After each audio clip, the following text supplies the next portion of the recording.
इतिहास में, जब अमेरिका के एक सुनसान इलाके में एक मीटियोराइट आसमान से गिरकर एक खुफिया मिलिट्री बेस के पास टकरा गया। इस अजीब घटना के बाद वहाँ कुछ बहुत ही डरावने और बड़े साइज के मॉन्स्टर्स पैदा हो गए। उन मॉन्स्टर्स ने अचानक बेस पर हमला कर दिया। इस हमले के बाद सिर्फ 4 फौजी जिंदा बचे, लेकिन उनकी मुश्किलें यहीं खत्म नहीं हुई। जल्द ही 2 और फौजियों को मॉन्स्टर्स ने अपने तेज पंजों से पकड़कर मार दिया। अब सिर्फ 2 सोल्जर्स बचे थे। दोनों अपनी जान बचाने के लिए अंधेरे टनल की तरफ भागे, लेकिन थोड़ी ही देर में उनमें से एक और पकड़ा गया। अब बस एक अकेला फौजी रह गया। वो घबराता हुआ टनल के अंदर से बाहर निकलने का रास्ता ढूंढने लगा। अंधेरा इतना गहरा था कि कुछ भी देख पाना नामुमकिन सा था। तभी उसने पीछे मुड़कर देखा। उसके सामने एक बेहद डरावना क्रीचर खड़ा था, बिल्कुल एक बहुत बड़ी चींटी जैसा। फौजी ने अपनी बंदूक की सारी गोलियां उस पर चला दी, लेकिन उस चींटी के ऊपर जरा सा भी असर नहीं पड़ा। आखिर में वो भी उसी क्रीचर का शिकार बन गया। तब से आज तक उस जगह को किसी ने नहीं छेड़ा। अब आज की आधुनिक दुनिया में हम 2 दोस्तों को देखते हैं जो अपने पिकअप ट्रक में उसी रेगिस्तान के रास्ते से जा रहे थे। चलते चलते उनकी गाड़ी पहाड़ों के पास जाकर रुक गई। उनमें से एक दोस्त बोला कि मुझे जमीन पर कुछ अलग सा मिला है। दोनों नीचे उतरकर देखने लगे। जमीन पर कई गोलियों के खोखे पड़े हुए थे। उन्हें लगा कि शायद यहाँ कभी लड़ाई हुई होगी। फिर जब उन्होंने ध्यान से देखा तो जमीन पर एक इंसान का कटा हुआ हाथ पड़ा था। ये देखते ही दोनों डर गए, लेकिन इससे पहले कि वो कुछ कर पाते अचानक एक बहुत बड़ा चींटी जैसा मॉन्स्टर उन पर झपटा। हर तरफ खून फैल गया। एक दोस्त डर कर वापस ट्रक की तरफ भागा, लेकिन वो मॉन्स्टर उससे ज्यादा तेज था। उसने कुछ ही पलों में उसे भी पकड़ लिया।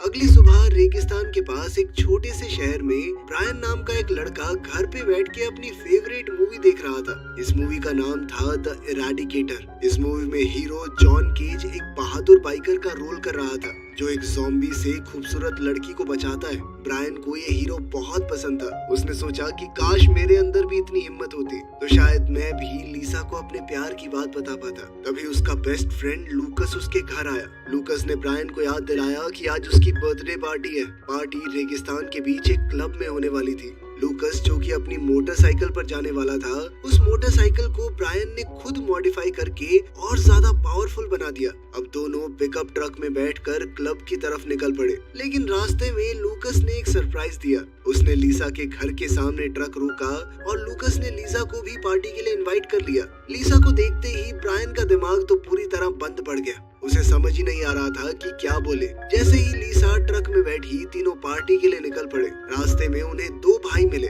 टिम और क्रेग। दोनों अपनी बाइक्स पर तेज स्पीड से स्टंट करते हुए चल रहे थे। लूकस को उनका एटीट्यूड कुछ खास पसंद नहीं आया। उसने तुरंत ब्रायन से कहा कि ट्रक को चलाते रहना। फिर लूकस ट्रक के पिछले हिस्से पर चढ़ गया। चलते ट्रक से ही लूकस अपनी बाइक पर चढ़ा और तेज स्पीड में उन दोनों भाइयों से आगे निकल गया। वो रेत की टीलों पर ऐसे जंप कर रहे थे जैसे कोई रेस चल रही हो। आखिर में सभी लोग क्लब तक पहुंच गए। लूकस ने उन दोनों को पीछे छोड़ दिया था, लेकिन इस पर टिम और क्रेग कहने लगे कि तुमने चीटिंग की है, तुम्हारी बाइक मॉडिफाइड है। पर लूकस उनकी बातों से डरा नहीं। उसने तुरंत ही उन्हें दोबारा रेस के लिए चैलेंज कर दिया।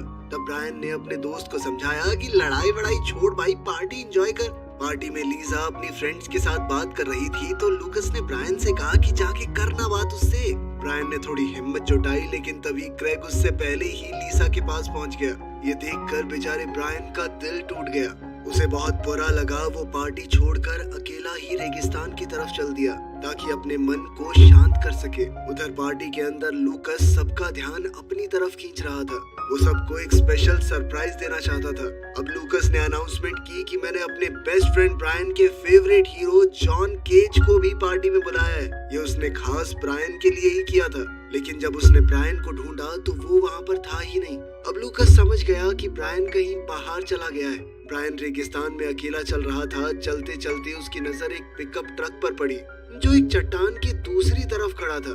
तभी अचानक लूकस पीछे से आया और उसे डरा दिया। लूकस ने ब्रायन को कहा कि वापस पार्टी में चल, लीसा अकेली है वहाँ पे। लेकिन ब्रायन ने मना कर दिया। उसने कहा कि मैं लीसा के लायक ही नहीं हूँ, बात तो कर नहीं पाता उससे, शायद उसे भूल जाना ही सही होगा।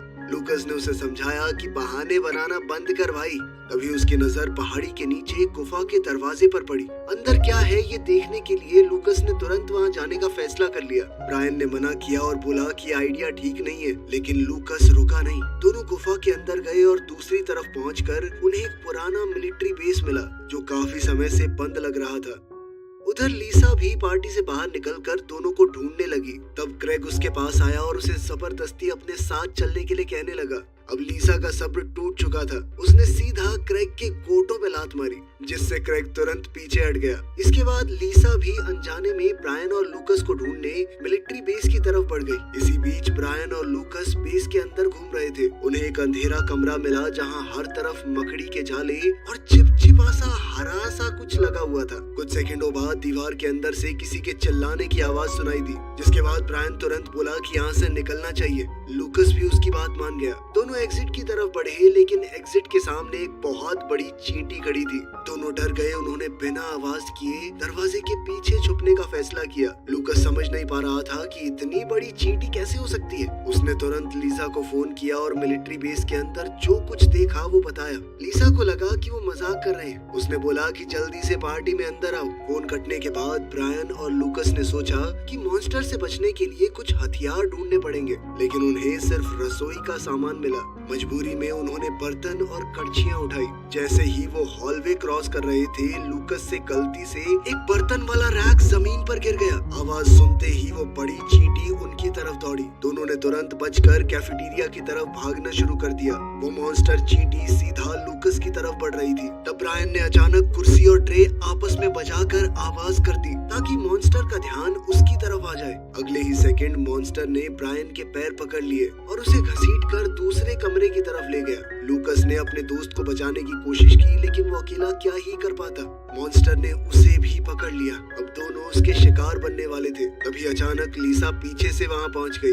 उसके हाथ में कुल्हाड़ी थी। उसने बिना डरे मॉन्स्टर पर बार बार हमला किया और आखिरकार उस बड़ी चींटी को मार दिया। लीसा ने बताया कि जब तुम लोग वापस नहीं आए तो मुझे लगा कि कहीं फोन पे सच तो नहीं बोल रहे थे। मैं तो बस चेक करने आई थी। लेकिन लूकस और ब्रायन दोनों उसे देखकर बहुत खुश थे। उसने उन दोनों की जान बचाई थी। लेकिन तभी लीसा की नजर कैफेटेरिया में लगे एक बोर्ड पर पड़ी। उस पर लिखा था कि चोटिल चींटियों के शरीर से एक खास तरह की महक आती है, जिससे दूसरी चींटियां जल्द ही वहां पर आ जाएंगी। इसका मतलब था कि मिलिट्री बेस पहले ही जाइंट एंट्स पर रिसर्च कर रहा था। और तभी कैफेटेरिया में और भी चींटियां आ गई। वो सब उस मरी हुई चींटी की महक सूंघकर वहां पर आ रही थी। तीनों तुरंत वहां से भागे और कंट्रोल रूम में पहुंच गए। कंट्रोल रूम के कैमरास में दिख रहा था कि और भी चींटियां एक कमरे में बंद हैं। ब्रायन ने नोटिस किया कि कैमरा के साथ एक गन सिस्टम लगा हुआ है। उसने कंट्रोल रूम के कंप्यूटर का इस्तेमाल करके चींटियों पर फायरिंग शुरू कर दी, मानो वो कोई वीडियो गेम खेल रहा हो। तभी स्क्रीन पर एक वीडियो रिकॉर्डिंग चलने लगी। रिकॉर्डिंग में एक साइंटिस्ट दिखाया गया, डॉक्टर रेनर्ड। उसने बताया कि 1950 में रेगिस्तान में जो मीटियोराइट गिरा था उसके अंदर एलियन डीएनए था। मिलिट्री ने उस डीएनए को चींटियों और बड़ी मकड़ियों के डीएनए के साथ मिलाकर एक्सपेरिमेंट किया। इस एक्सपेरिमेंट के बाद चींटियों का साइज बहुत तेजी से बढ़ गया। उन्हें सुरक्षित रूम्स में बंद करके रिसर्च की जा रही थी। समय के साथ वो चींटियां बहुत ज्यादा समझदार हो गई। एक दिन चींटियों की रानी बड़ी चालाकी दिखाकर भाग गई। थोड़ी ही देर में उसने कई अंडे दिए, लेकिन चींटियों को अपने अंडे डेवलप करने के लिए एथेनॉल की जरूरत पड़ती है। रेगिस्तान में उन्हें एथेनॉल नहीं मिला, इसीलिए एंट्स बेस के अंदर ही रुक गई। लेकिन अगर वो रेगिस्तान से बाहर निकल गई तो पूरी दुनिया के लिए खतरा बन सकती है। रिकॉर्डिंग खत्म होने के बाद लूकस बोला कि अब टेंशन की बात नहीं है, क्योंकि एथेनॉल के बिना चींटियां और अंडे नहीं बना सकती। लेकिन लीसा ने तुरंत एक इम्पोर्टेंट बात समझी। पार्टी के लिए वो लोग यहाँ पर जो शराब लाए हैं उसके अंदर तो एथेनॉल होता है। अगर वो चींटियां क्लब तक पहुँच गई तो पूरा रेगिस्तान इन बड़ी चींटियों से भर जाएगा। ब्रायन ने तुरंत फैसला किया कि उन्हें क्लब वापस जाकर सबको बताना होगा। उधर क्लब में पार्टी अब भी चल रही थी। एक लड़का स्प्रे बॉटल से ड्रिंक्स उड़ा रहा था। तभी एक और लड़का थोड़ी और शराब लेने गया। वहाँ उसने देखा कि एक बड़ी सी चींटी पूरा का पूरा बैरल ही पी रही है। वो डर के मारे चिल्लाया और भागने लगा, लेकिन चींटी ने वो बैरल उसके सर पर फेंका और वो बेहोश हो गया। इसके बाद मॉन्स्टर सीधा पार्टी के अंदर घुस गया। उसने एक लड़की पर चिपचिपा पदार्थ फेंका, जिससे उस लड़की का चेहरा पिघलने लगा। सब लोग डर के मारे चिल्लाने लगे। चींटी ली ने भी आवाज करके अपने और साथियों को बुला लिया। अब चींटियां शराब छीनने लगी ताकि वो अपनी पॉपुलेशन बढ़ा सके। साथ ही वो लोगों के ऊपर हमला करने लगी। कुछ ही सेकंडों में पूरा क्लब चींटियों से भर गया। लोग अपनी जान बचाकर भागने लगे, लेकिन चींटियों ने बहुत सारे लोगों को पकड़ लिया। शुरुआत में जो दो भाई देखे थे वो भी अपनी मोटरसाइकिल्स लेकर भागने लगे, लेकिन ये चींटियां उनसे बहुत तेज थी और उन्होंने क्रैग को पकड़ लिया। हमले के कुछ ही मिनटों बाद ब्रायन, लूकस और लीसा वापस क्लब में पहुंच गए। जब तीनों वहां पहुंचे तो जगह पूरी तरह सुनसान मिली। चारों तरफ सिर्फ खून के निशान पड़े थे। तब उन्हें समझ आया कि बात उनकी सोच से काफी खतरनाक हो चुकी है। इसीलिए तीनों ने फैसला किया कि शहर लौटकर पुलिस को मदद के लिए बुलाएंगे। लेकिन जैसे ही वो वहां से निकलने लगे, अचानक एक बहुत बड़ी चींटी ट्रक पर कूद पड़ी और उनके ऊपर हमला करने लगी। तीनों तुरंत गाड़ी से बाहर निकले और पास पड़ी दो मोटरसाइकिल्स उठा ली। लूकस आगे चलता रहा, जबकि ब्रायन और लीसा उसके पीछे निकल पड़े। चींटियां लगातार उनका पीछा कर रही थी, इसलिए दोनों ने फैसला किया कि बाइक्स को अलग अलग रास्तों पर ले जाएंगे। ब्रायन तेज रफ्तार से पहाड़ी के सबसे ऊपर वाले हिस्से तक पहुंच गया। वहां उसने आगे एक बहुत बड़ी खाई देखी। बिना सोचे समझे उसने मोटरसाइकिल तेज की और दूसरी तरफ कूदने की कोशिश की, लेकिन लीसा ने तुरंत ब्रेक लगा दिए क्योंकि उसे पता था कि वो उस तरफ नहीं पहुंच पाते। उसने गुस्से में पूछा कि इतना खतरनाक स्टंट करने की क्या जरूरत थी तुम्हें? ब्रायन ने जवाब दिया कि मैं लूकस की तरह बनने की कोशिश कर रहा था। वो हमेशा सोचता था कि लीसा लूकस को पसंद करती है। इस पर लीसा ने कहा कि तू पागल है क्या? भाई जैसा है वो मेरे। मैं हमेशा तुम्हें ही पसंद करती थी। वेट करती रहती हूँ कि कभी सामने से बोलोगे अपने मन की बात। तुम्हारे चक्कर में तो इस पार्टी में आई हूँ, वरना मुझे कोई शौक नहीं है इस सब का। ये सुनकर ब्रायन हैरान रह गया, लेकिन उसके कुछ बोलने से पहले ही एक बहुत बड़ी चींटी अचानक सामने आई और लीसा को पकड़कर रेगिस्तान की तरफ घसीट कर ले गई। ब्रायन उसे बचाने की कोशिश करता रहा, पर चींटी उसे लेकर गायब हो गई। ये देखकर ब्रायन बिल्कुल टूट गया। थोड़ी देर बाद लूकस वहाँ पहुँच गया। ब्रायन ने उसे सब कुछ बताया और लीसा को बचाने में मदद मांगी। दोनों तुरंत उस रास्ते पर चल पड़े जहाँ ब्रायन ने आखिरी बार चींटी को देखा था। थोड़ा आगे चलकर उन्हें गुफा मिली। गुफा के अंदर घुसते ही उन्होंने देखा कि ये जगह उस चिपचिपी हरी चीज से भरी पड़ी है और हर तरफ अंडे हरी रोशनी छोड़ रहे थे। अब जब चींटियों को एथेनॉल मिल गया था तो अंडे फूटने वाले हैं और जल्द ही और ज्यादा बड़ी चींटियां पैदा हो जाएंगी। इस बीच ब्रायन ने देखा कि पार्टी के कई लोग जिंदा हैं, लेकिन एक अजीब से चिपचिपे जाल में फंसे हुए हैं। उनमें लीसा भी थी। ब्रायन ने उसे छुड़ाने की कोशिश की, लेकिन तभी एक बहुत बड़ी चींटी उन पर हमला करने आगे बढ़ी। अचानक बंदूक की जोर से आवाज हुई और चींटियां गिर पड़ी। ये गोलियां डॉक्टर रेनर्ड ने चलाई थी, जो वहां पहुंच गया है। रास्ता साफ होते ही ब्रायन फिर से लीसा को बचाने लगा, लेकिन वो चिपचिपा सा जाल बहुत ज्यादा मजबूत है और पूरी तरह दीवार से चिपका हुआ है। अब डॉक्टर ने कहा कि वक्त बहुत कम है और जल्दी से बाहर निकलना होगा उन्हें। मजबूरी में ब्रायन डॉक्टर के साथ बाहर निकल गया, लेकिन उसने लीसा से वादा किया कि वो वापस आएगा। गुफा से बाहर आने के बाद डॉक्टर ने बताया कि हमें किसी भी हाल में ब्रैडली बेस तक पहुंचना होगा। वहां एक हथियार रखा है जो चींटियों के सख्त शरीर को छेद सकता है, लेकिन बेस के आसपास प्रोटेक्शन के लिए ऑटोमेटिक बंदूकें लगी हुई हैं, जो किसी भी अजनबी पर गोली चला देती हैं। रास्ते में लूकस ने डॉक्टर से पूछा कि उन्होंने चींटियों पर ऐसे एक्सपेरिमेंट किए ही क्यों। डॉक्टर ने बताया कि जब आसमान से वो मीटियोराइट गिरा था, तब हमें लगा कि चींटियों को हम लड़ाई के लिए इस्तेमाल कर सकते हैं। उन्हें पाल कर आर्मी के काम में लाया जा सकता है, क्योंकि वो मजबूत और एकजुट रहती हैं। लूकस को ये बात बहुत गलत लगी। उसने डॉक्टर पर आरोप लगाया कि तुम्हारी वजह से आज ये डरावने हालात बने। अभी अचानक एक बहुत बड़ी चींटी ने डॉक्टर पर हमला कर दिया और उसे मार डाला। ये चींटियों की रानी ने किया था, जो बहुत बड़ी और सबसे खतरनाक थी। ब्रायन और लूकस उसका सामना नहीं कर पाए और तुरंत ब्रैडली बेस की तरफ भागने लगे। कुछ देर बाद वो बेस तक पहुंच गए। जैसा कि डॉक्टर ने बताया था, वहां पर ऑटोमेटिक गन्स लगी हुई थी, पर फिर भी दोनों किसी तरह छुपते छुपाते कोने से अंदर घुस गए। अंदर जाकर उन्होंने देखा कि जगह खाली है। वो हथियार ढूंढने लगे, पर कमरे तो बिल्कुल खाली थे। लूकस को लगा कि यहाँ आना बेकार हो गया। तभी वापस जाने का रास्ता भी एक और चींटी ने रोक दिया। लूकस ने कहा कि अब तो हमें छुप के मदद का इंतजार करना चाहिए, लेकिन ब्रायन जानता था कि लीसा के पास समय बहुत कम है। उसने कहा कि उन्हें वापस गुफा जाना होगा और अंडों को डिस्ट्रॉय करना होगा, वरना दुनिया में कोई नहीं बच पाएगा। मिलिट्री भी क्या ही कर लेगी इतनी चींटियों का, बहुत जल्दी बढ़ती है ये सुनकर लूकस मान गया। जाने से पहले लूकस एक छोटे डब्बे से बियर लेने लगा। वापस आया तो ब्रायन वहाँ पर नहीं था। तभी एक छुपा हुआ कमरा खुल गया। अंदर ब्रायन को हथियार मिल गए थे। उन्हें वहाँ 2 बंदूकें और एक काटने वाला हथियार मिला, जो उस चिपचिपी चीज को काट सकता था। साथ ही उन्हें बॉडी सूट्स भी मिल गए। अब दोनों पूरी तैयारी के साथ वापस लड़ने को तैयार हो गए। बेस के रास्ते में उन्हें एक चींटी मिली जो एक सिपाही के शरीर को खा रही थी। इस बार ब्रायन और लूकस ने मिलकर उसे गोलियां चलाकर गिरा दिया। अब दोनों तुरंत मोटरसाइकिल लेकर गुफा की तरफ निकल पड़े। गुफा में पहुंचकर ब्रायन ने देखा कि लीसा अभी जिंदा है। उसने उस काटने वाले टूल का इस्तेमाल करके उसे आजाद कर दिया। लीसा बहुत खुश हुई क्योंकि ब्रायन ने अपना वादा निभाया। लेकिन अभी काम खत्म नहीं हुआ था। अब उन तीनों को मिलकर अंडों को नष्ट करना होगा और रानी को भी तो मारना है। बिना रानी को मारे वो कभी भी चींटियों को खत्म नहीं कर पाएंगे। लीसा ने ब्रायन और लूकस को बताया कि रानी कहाँ पर छुपी है। ब्रायन ने अपनी बंदूक तैयार की और सीधा उस डरावनी रानी चींटी को लड़ाई के लिए ललकारा। गुफा के अंदर एक गहरे सुराख से रानी बाहर निकली और सीधा ब्रायन पर झपटी।